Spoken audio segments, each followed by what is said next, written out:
Alright, before we start, Monstro, if you got a piece of Winnie the Pooh's book back in the Cave of Wonders, head over to Merlin's and do a little mini game with him. It's a bit of a pain catching Piglet, but the actual mini game is simple once you get to it.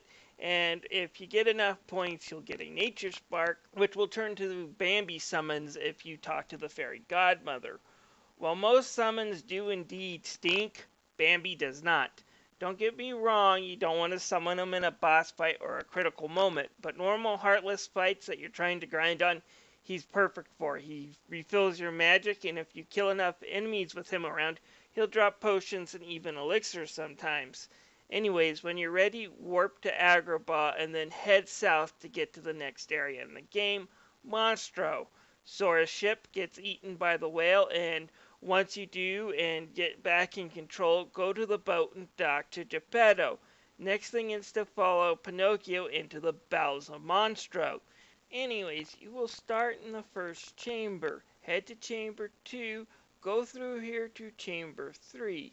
You will be on ledges here, so don't really fight and proceed to chamber 2, which will put you again on more ledges. Quickly pass through these two without fighting too much. In chamber 5, you can really fight Heartless here. If you don't want to, you can run, but you're probably going to be wanting EXP by now. Chamber 6 looks like stairs.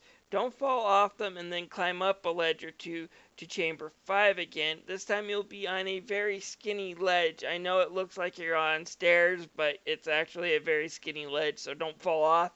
And just run past these Heartless to get to the finish line, which is in section 4. Now, the Parasite Cage is an easy enough boss, but Riku is very little help here, so ignore him. Basically, keep the boss from slapping you and attack his head until he gives up and spits Pinocchio out.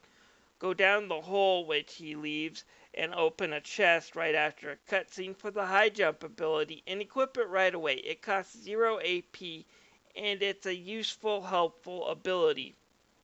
So after you've done claiming the treasures around the area, head upwards towards the room where Riku entered after the cutscene was over.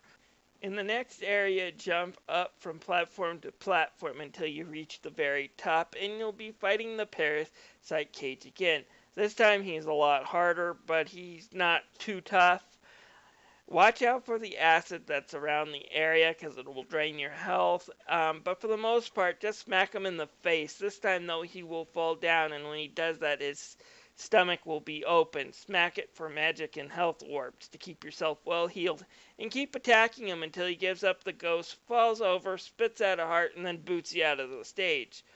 Oh, by the way, there is no keyhole to lock in this area, so don't bother coming back looking for it.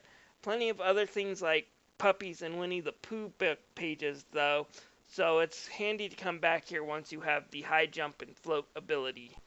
Well, folks, that's all for today. I'll be back in a little bit to tell you how to get past Atlantica and give you some advice there. I'll see you guys in a little bit.